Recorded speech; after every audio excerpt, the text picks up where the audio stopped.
Hello friends, कैसे हैं आप लोग। मैं एस बी जायसवाल आप सभी का अभियान आईएएस के यूट्यूब चैनल पे हार्दिक स्वागत करता हूं। दोस्तों, आज जो हम लोग पढ़ेंगे रीजनिंग में वो सिटिंग अरेंजमेंट का पार्ट 2 पढ़ेंगे। पार्ट 1 एक वीडियो अपलोडेड है जिसमें कुछ लोग लाइन में या बेंच पे या एक रो पे बैठे होते हैं, उसका कंसेप्ट हमने दिया है और कुछ क्वेश्चन सॉल्व किया हमने।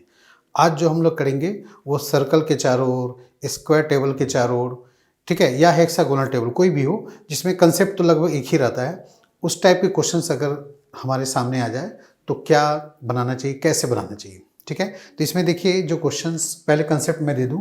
इसमें भी दो केस हम लोग देखेंगे। एक केस जो होगा हमारा वो फेस इनसाइड का होगा, ठीक है, मतलब सेंटर की ओर अगर फेस रहे तो कैसे हमें देखना चाहिए। और दूसरा केस है हमारा फेस अगर सेंटर से बाहर हो, ठीक है, फेस अगर आउटसाइड रहे तो कैसे यहाँ पर बनाना चाहिए, ठीक है।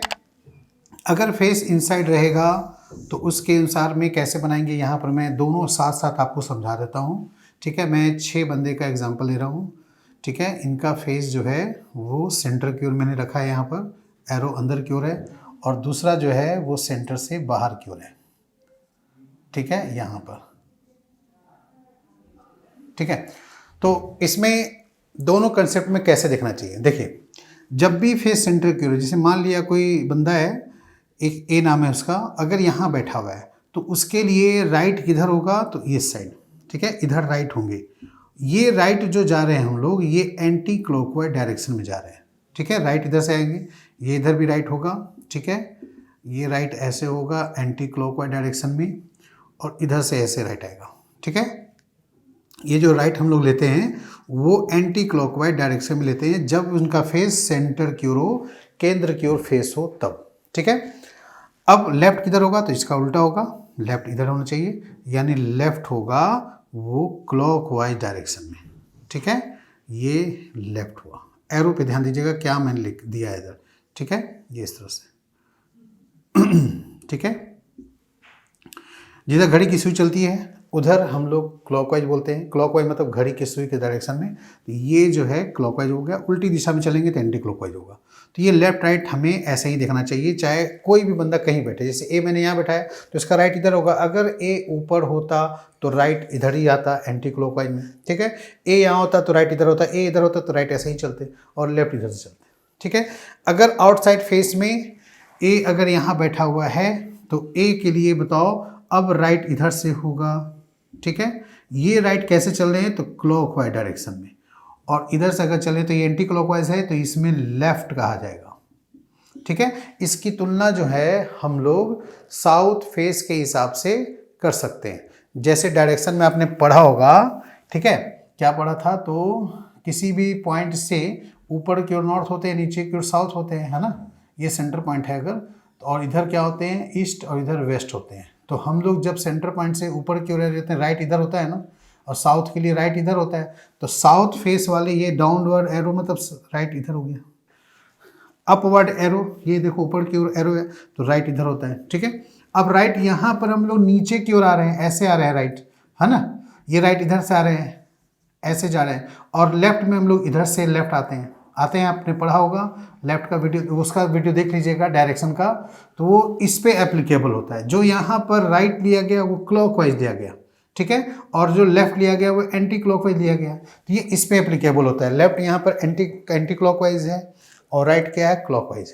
तो बिल्कुल ये एरो देखिए, एरो का डायरेक्शन इस सेंटर से बाहर की ओर है, तो ये जो फेस आउटसाइड होगा वो उस पर ये रूल इसका एप्लीकेबल होगा, ठीक है।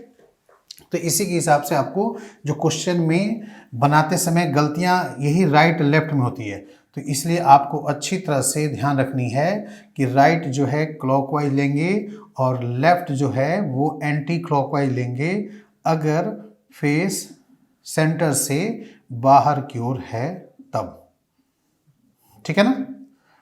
बस ये कंसेप्ट अगर आप समझ गए तो बनाने में, एग्जाम बनाने में दिक्कत नहीं हो। कोई भी क्वेश्चन रहेगा उसको आप आसानी से सॉल्व कर सकते हैं। अब मैंने ए इधर बैठाया है, सपोज डेट लिखा होता इसमें कि B is fourth to the right of A, B A के राइट में चौथे नंबर पे है, तो ए अगर यहाँ बैठाओगे तो इसका राइट इधर देखना, 1 2 3 4, बी इधर हो जाएगा। अगर आउटसाइड फेस लेके बना रहे हैं यही लाइन को, तो ए इधर है तो ए का राइट इधर से देखेंगे, 1 2 3 4, बी यहाँ पर हो जाएगा। ठीक है, और फिर इसके बाद एंड करके अगर लिखा रहेगा, एंड इमीडिएट लेफ्ट ऑफ सी, मैंने क्या लिखा, बी ए के राइट में चौथे नंबर पे है और सी के तुरंत बाईं ओर है, तो यहां पर बी ए के राइट में चौथे नंबर पे हो गया और सी के तुरंत बाईं ओर, तो सी के तुरंत बाईं ओर, तो सी कहाँ होगा, यहां पर होगा। ठीक है, सी के तुरंत लेफ्ट में। इस वाले में देखिए ए के राइट में बी है, बी जो है खुद सी के लेफ्ट में है, तो सी यहां पर आया। एक लाइन को, इस वाले को मैंने फेस इनसाइड करके बनाया, इधर आउटसाइड फेस बनाया। आंसर दोनों केस में सेम आएगा। यहाँ अगर पूछे ए और बी के बीच में कौन है, who is sitting between A and B, तो आप सी बोलोगे, तो इसमें भी तो ए और बी के बीच में सी ही बोलोगे आप, तो आंसर सेम आएगा। ठीक है, कोई फर्क नहीं पड़ता। अगर मैं यहाँ एंड हटा दूँ, ठीक है, बट लिखूँ, तब भी बात वही होगी, ऐसा ही कंडीशन बनेगा। लेकिन अगर यहाँ पर ये हटा करके मैं लिख दूँ who is immediate left of C, मतलब बी ए के दाएं चौथे स्थान पर है, जो यहाँ पर एक बात कॉमा हो जाएगा, जो सी के तुरंत बाईं ओर है, तो ये फिर ए के लिए लागू हो जाएगा। हु जो है, देखिए इसमें फर्स्ट पर्सन सेकंड पर्सन है, तो फर्स्ट पर्सन के लिए लागू होता है बट एंड। ये हमने आपको उस वाले केस में ही बताया था कि अगर बट रहे एंड रहे तो जो फर्स्ट पर्सन होंगे उसके लिए एप्लीकेबल होता है, और हु रहे तो सेकंड पर्सन के लिए एप्लीकेबल होता है। ये पॉइंट आप ध्यान में रखेंगे। ठीक है, तो यहाँ पर पहले एंड या बट था, तो हमने वो बी के लिए लागू किया था कि बी सी के तुरंत बाईं ओर है। अब मैंने यहाँ हु लिख दिया है, तो ये ए के लिए लागू हो गया। ए जो है वो सी के तुरंत बाईं ओर है, तब यहाँ पर फिर सी नहीं होकर के सी को यहाँ बैठाना पड़ेगा। ठीक है, सी के तुरंत बाईं ओर ए हो गए। इस वाले केस में भी बनाएंगे तो यहाँ पर सी को इधर नहीं बैठा करके इधर बैठाना पड़ेगा। ठीक है, तो यहाँ पर ए जो है वो सी के तुरंत लेफ्ट में है। ठीक है ना, तो यहाँ पर देखिए बी और सी आमने सामने हो गए, इस वाले में भी बी और सी आमने सामने बैठे हैं, अपोजिट बैठे हैं दूसरे के। तो बनाने के लिए जब क्वेश्चन बनाएंगे तो फेस सबका अंदर है या सबका बाहर लेके बनाओ, आंसर सेम आएगा। जब आप अंदर लेना तो राइट और लेफ्ट इसके अकॉर्डिंग लेना, और जब फेस आप आउटसाइड लेंगे तो राइट और लेफ्ट इसके अकॉर्डिंग लेंगे। बस इन्हीं पॉइंट को ध्यान में रखना है। ठीक है, चलिए कुछ क्वेश्चन सॉल्व करें हम लोग। ओके, अब देखिए जो क्वेश्चन मैंने अभी आपके सामने लेकर मैं आया हूँ, इसमें आपका लिखा हुआ है 6 फ्रेंड्स हैं, P Q R S T and U are sitting around the circle facing to the centre. ये एक वृत्त के चारों ओर केंद्र की ओर मुंह करके बैठे हैं। ठीक है, जिसमें इंफॉर्मेशन क्या है, पी जो है यू के लेफ्ट में सेकंड नंबर पे है, क्यू आर और एस का पड़ोसी है, टी जो है वो एस के लेफ्ट में सेकंड नंबर पे है। तो आपसे पूछा है बताएं आर के राइट में चौथे नंबर पे कौन सा होगा। ठीक है, इसका फेस जो है सेंटर को दिया, मैं दोनों बना दूंगा। अगर सेंटर को नहीं बना के मैं आउटसाइड बनाता हूँ तब भी क्या आंसर फर्क पड़ता है या सेम आता है। देखिए, तो सबसे पहले हम लोग सेंटर की ओर फेस करके बनाएं। ठीक है, सपोज डेट ये सर्कल है हमारा। ठीक है, अब इसमें कितने लोग हैं भाई, तो 1 2 3 4 5 6, और इन सब का जो फेस है वो सेंटर की ओर है। ठीक है, तो यहाँ पर जो सबसे पहले मेन पॉइंट क्या दिया है, पी यू के लेफ्ट में सेकेंड नंबर पे है। ठीक है, तो पी यू के लेफ्ट में सेकेंड नंबर पे है, तो अगर मैं यू को यहाँ रखूँगा तो इसके लेफ्ट में पी सेकेंड नंबर पे यहीं आएगा। ठीक है, और फिर आगे क्या लिखा है, क्यू आर और एस का पड़ोसी है, तो ये तीनों साथ में होना चाहिए। तो ये तीन जगह यहीं पर है ना, तो ये तीनों जगह पर ये अप्लाई हो सकता है। तो क्यू आर और एस का पड़ोसी है, तो क्यू यहाँ हो जाएगा, तो आर इधर और एस इधर हो सकता है, या आर इधर या एस इधर भी हो सकता है। तो आप ये बताओ यहाँ पर जगह किसके लिए बचा, तो यहाँ पर जगह बचा टी के लिए। ठीक है, अब जो ये लाइन लिखा हुआ है लास्ट में, T is second to the left of S, तो इससे क्या होगा, हमारा कंफर्म हो जाएगा कि यहाँ पर आर और एस किधर होना चाहिए। अगर मैं एस को यहाँ लेता हूँ तो एस का लेफ्ट इधर से टी नहीं हो पाएगा ना, तो एस यहाँ लेंगे तो एस के लेफ्ट में टी सेकंड नंबर पे हो जाएंगे। ठीक है, तो ये कंफर्म अब हो जाएगा कि एस जो है वो उस साइड होंगे, आर इधर होंगे, क्योंकि एस के लेफ्ट में टी सेकंड नंबर पे लिखा हुआ कि है। अगर यहाँ लेफ्ट की जगह राइट होता तो फिर एस यहाँ कन्फर्म होता, एस के राइट में यहाँ पर सेकंड राइट में टी हो जाएगा। ठीक है, अब क्वेश्चन आपसे क्या पूछा है, आर के राइट में चौथे नंबर पे कौन है, तो आर के राइट किधर देखेंगे, तो भाई फेस सेंटर क्यों रहे, राइट किधर लेना चाहिए, एंटी क्लॉकवाइज, तो 1 2 3 4, तो यहाँ पर आंसर क्या बनेगा हमारा, एस बनेगा। आर के राइट में चौथे नंबर पे, तो आर के राइट में इधर से काउंटिंग करेंगे, ये एस हमारा आ जाएगा। ये तो हुआ फेस इनसाइड। अगर कोई आउटसाइड बनाता है तो क्या आंसर बदल जाएगा, चलिए देखते हैं हम लोग। ठीक है, यहां पर मैंने सबका आउटसाइड रखा है फेस। अब इसमें जो क्या बोला है आपका, P is second to the left of U, मतलब स्टार्ट वहीं से करते हैं, P U के लेफ्ट में सेकेंड नंबर पे। अब अगर आप U यहाँ बैठाते हो तो U का लेफ्ट में P इधर हो जाएगा ना, ठीक है, और फिर उसके बाद Q R S का पड़ोसी है तो Q यहीं पर होगा और R और S इन दोनों जगह पर होगा। तो ये जगह किसके लिए बचा, T के लिए। अब यहाँ पर लिखा था कि T जो है वो S के लेफ्ट में सेकेंड नंबर पे है, तो अब यहाँ पर S हो जाएगा, R यहाँ पर हो जाएगा फाइनल। ठीक है, S के लेफ्ट में T जो है वो सेकेंड नंबर पे आ गए। अब क्वेश्चन क्या पूछा है, who is 4 to the right of R, तो R के राइट में इधर सब काउंट होगा, क्योंकि ये यहाँ पर था R इधर से राइट काउंट हुआ था, ये जो मैंने राइट इधर से लिया था ये एंटी क्लॉकवाइज थे, और इस वाले में R राइट इधर से काउंट होगा, ये राइट क्या था हमारा, क्लॉकवाइज डायरेक्शन में था। ठीक है, तो 1 2 3 4, अभी भी आंसर एस आ रहा है जैसे यहाँ पर एस आंसर आया था। ठीक है, आंसर सेम आ रहा है। इसके अलावा और भी जो भी पूछेगा वो सब में सेम आएगा। जैसे आर के सामने यू है तो यहाँ भी देखिए आर के सामने यू है ना, आर के इमीडिएट लेफ्ट में कौन है, क्यू है, तो आर के इमीडिएट लेफ्ट में क्यू देखेंगे, ये नहीं देखेंगे, ये तो राइट में आ जाएगा। ठीक है, तो आंसर देखिए हर केस में सेम आएगा, चाहे कोई भी पूछे। कंडीशन बस यही रखनी है, अगर आप इन साइड बना रहे हैं तो इसके अकॉर्डिंग राइट लेफ्ट लीजिए, आउटसाइड बना रहे हैं तो इसके अकॉर्डिंग राइट लेफ्ट आपको लेना पड़ेगा। ठीक है, तो ये इस तरह से बनेंगे। अब सवाल है कि मैंने फर्स्ट लाइन से ही शुरू किया, क्या कोई और दूसरे लाइन से भी शुरू कर सकते हैं, भाई देखो 3 ही लाइन तो है यहाँ पर, एक तो ये लाइन है, दूसरा ये लाइन है, तीसरा लाइन। आप यहाँ से भी शुरू कर सकते थे कि T जो है वो S के लेफ्ट में सेकंड नंबर पे है, मैं वो भी करके दिखाता हूँ। अगर कोई बंदा लास्ट लाइन से शुरू करता तो क्या दिक्कत होता, कोई दिक्कत नहीं होता। ठीक है, मैं जो दिखा रहा हूँ ये इनसाइड फेस के ही दिखा रहा हूँ। ठीक है, सबका फेस इनसाइड है। तो यहाँ पर बोला क्या है, T S के लेफ्ट में, S अगर यहाँ होगा तो फिर T यहाँ होगा ना। अब यहाँ पर लिखा है कि R और S के बीच में Q है।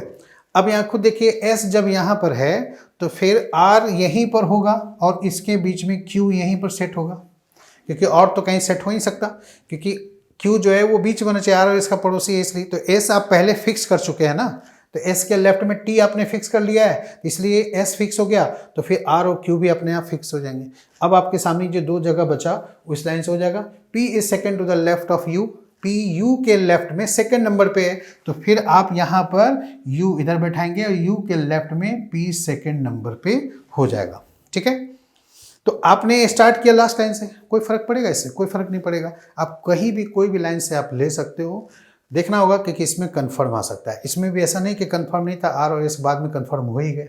ठीक है, और यहाँ पर ये हमने लिया तो पहले ही से आर एस कंफर्म हो गया, क्यू भी कंफर्म हो गया, बस पी और यू को सेट करना था। तो पी जो है यू के लेफ्ट में, इसलिए यू यहाँ बैठाएंगे और पी इधर। अगर आप पी इधर बैठाते हैं, यू इधर बैठाते हैं, तो यू के राइट में पी हो जाएगा सेकंड नंबर पे। तो जो बोला है लाइन यहाँ पर लेफ्ट, उसी के अकॉर्डिंग चलनी है। ठीक है, यहाँ भी इसमें मैंने स्टार्ट किया लास्ट लाइन से, तो क्वेश्चन पूछा है आर के राइट में चौथे नंबर पे, तो आर इधर है, तो राइट 1 2 3 4 ऐसे ही आएगा आंसर। ठीक है, तो समझ में आ गया। आप कोई भी क्वेश्चन किसी भी तरीके से बना सकते हैं, कहीं से भी स्टार्ट आप कर सकते हैं, बस कंसेप्ट क्लियर होना चाहिए, फिर उसके बाद आपको बन जाएगा। ठीक है, चलिए ये तो 6 आदमी का लिया, अगली क्वेश्चन में 8 आदमी का लेता हूँ, उसमें हम लोग बनाएंगे। पहले आप वीडियो पॉज करके खुद प्रैक्टिस कीजिएगा, फिर बनेगा तो आंसर मैच कीजिएगा, सॉल्यूशन का तरीका देखिएगा। ओके, अब देखिए ये इस टाइप के क्वेश्चन है जिसमें 8 फ्रेंड्स है, ABCDEFG and H are sitting on octagonal table facing outside the table, मतलब टेबल के बाहर की ओर फेस देख रहा है। ठीक है, ये यहाँ पर हुआ। अब C जो है वो डायगोनली अपोजिट है E के, जो F के दाईं ओर है। तो सबसे पहले ऑक्टागोनल टेबल बना ले हम लोग। ठीक है, ऑक्टागोनल टेबल में यहाँ पर कैसे बनेगा,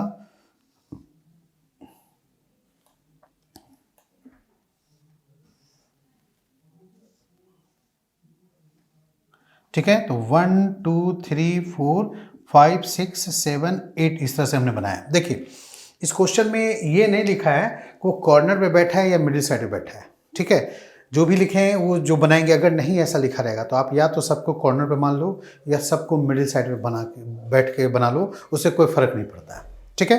क्योंकि यहाँ पर डायगोनली अपोजिट लिखा है तो कॉर्नर से कॉर्नर को मैच करके ही डायगोनली अपोजिट लिया जाता है, ठीक है ना। तो इन सब का फेस जो है वो आपका आउटसाइड है, ठीक है। तो जब फेस आउटसाइड रहेगा तो उसके बाद राइट लेफ्ट आपको पता ही है क्या होना चाहिए। तो मैं आउटसाइड लिखा हुआ है तो आउटसाइड ही लेके बनाता हूँ, आप चाहें तो इनसाइड ही बनाएंगे तो आंसर तो सेम ही आना है, ठीक है। अब यहाँ लिखा है सी इज डायगोनली अपोजिट टू ई, सी ई के डायगोनली अपोजिट है जो एफ के राइट है। तो एफ के राइट है तो ये इमीडिएट राइट लेंगे, क्योंकि यहाँ पर सेकंड राइट थर्ड राइट तो कुछ लिखा नहीं है, ना ही इमीडिएट लिखा है, केवल राइट भी लिखा रहे या लेफ्ट लिखा रहे तो इमीडिएट ही मान के बनाना चाहिए, ठीक है। तो सपोज डैट मैं अगर f यहाँ पर लेता हूँ, ठीक है, तो f के राइट में यहाँ पर कौन होगा, e होगा, ठीक है। f के राइट में e आ गया और e जो है वो c के डायगोनली अपोजिट है, तो इसके राइट डायगोनली अपोजिट यहीं पर आएगा ना, ठीक है। तो c यहाँ पर हो जाएगी। अब अगर मैं मिडिल साइड में लेता तो डायगोनली थोड़ा सा दिक्कत होती कि किधर से लें, तो कॉर्नर पे ही देखा जाता है डायगोनली अपोजिट में, इसलिए हमने कॉर्नर पे लिया, ठीक है। अब यहाँ पर हो गया C जो है वो डायगोनली अपोजिट हो गया किसके, E के, और जो E जो है वो F के राइट में है, ठीक है। फिर अगला लाइन लिखा है D is next to F, मतलब D F के बगल में है। तो D F के बगल में है तो D यहाँ पर हो जाएंगे, क्योंकि बगल में तो यही जगह खाली बचा है, ठीक है। तो D जो है वो F के नेक्स्ट में है लेकिन अपोजिट है B के। तो D के लिए अपोजिट यहाँ पर ये सामने से ऐसे दीजिएगा, ठीक है। तो B यहाँ पर हो जाएगा।